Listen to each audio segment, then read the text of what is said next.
Assalamu alaikum. Good morning, students. Welcome to Social Science Classroom.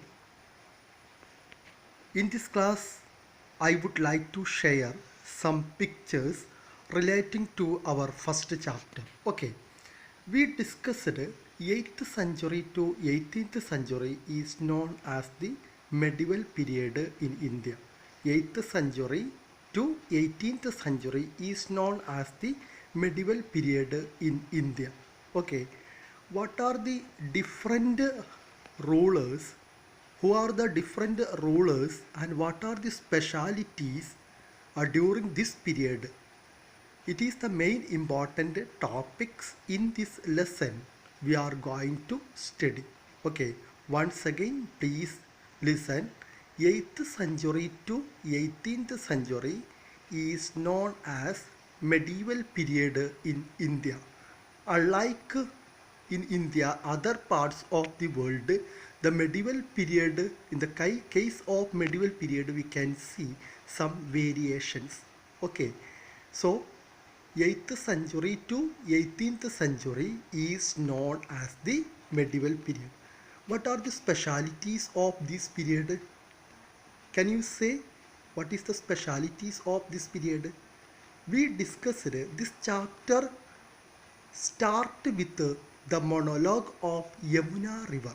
Okay, Yamuna river is one of the main important river as the tributary of Ganga.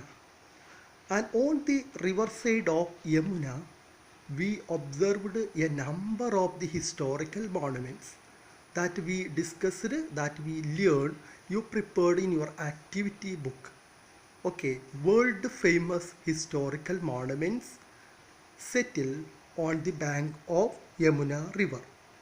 Okay, and these historical monuments are the witnesses of these rulers.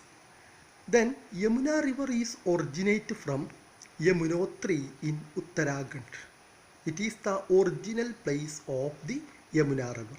What are the historical monuments is there? Taj Mahal is one. Another is Jama Masjid. Then we say that Mehrauli Iron Pillar, Agra Fort. Okay, these are on the side of Yamuna river. The most important capital cities like, what is the capital city of India? Yes, Delhi. Delhi is the capital city of India. Okay, Delhi is situated on the diplomatic position surrounding by the three geographical features, the geographical parts surrounding on Delhi. Can you say what are the three geographical features? First one, Indo-Gangetic Plains, then Yamuna River, next Aravalli mountain ranges. And okay, by surrounding these three geographical feature or the geographical category parallels, the Delhi is a salient one city in India. Unlike the other city, Delhi's speciality is there. So the Delhi become the center of the different parts of the different rulers and empires. Okay, so then this during the 8th century to 18th century, so many rulers and kings and empires who came and rise and fall of Delhi. Okay, what are the specialities of the geographic features? Let us discuss. First one is that Aravalli mountain range. Aravalli mountain range how helped Delhi? Aravalli mountain range tried to resist the invasion of the foreigners, and the rocks in Aravalli mountain range used to construct the fort and the buildings.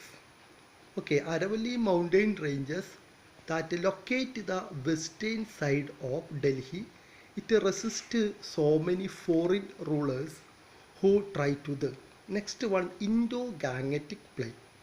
Indo-Gangetic Plain is located in the northeastern part of Delhi. Okay, It is the center of the agricultural progressive and agricultural developments. This Indo-Gangetic plain is the center of the largest agricultural fertile land in India. It makes them more prosperous than Delhi. By using this fertile soil, the agriculture is mainly set up. Okay, after the Indo-Gangetic plain, then Yamuna river in the south. Okay, then we can see that Aravalli mountain ranges. Second one, Indo-Gangetic plain. Third one, Yamuna river. Aravalli mountain ranges in the west. Okay, then 8th century onwards, so many rulers and emperors came in Delhi. Delhi became a seat of power. The different rulers tried to capture and dominate under their control. Okay, among them, Delhi is the main important center of the rulers. The main important rulers during the 8th century, and they made the Delhi as the seat of power by Rajputs. Rajputs were the two groups. First one, Tomar. Second one, Chauhans. Tomar and Chauhans were the two important Rajputs group. Okay, and they are very powerful. Actually, Rajputs were belongs to the Kshatriya clan. They try to make the power more expanse over the other parts of India. Okay, among these Rajputs, the main important group is the Chauhan. Among these Chauhan, the most important one is that Prithviraj Chauhan. Prithviraj Chauhan is the most important ruler. Okay, by the last and final Prithviraj Chauhan, who was defeated and killed by Muhammad of Ghor. Muhammad of Ghor is the Arab person who came to India, and by conducting a battle, through this battle, he defeated Prithviraj Chauhan and he established the Arab Empire in India. Okay, under his power, Delhi became the seat of the Arabs. Okay, then after the first powerful kingdom, that is known as the Delhi Sultanate. Clear? Okay, thank you.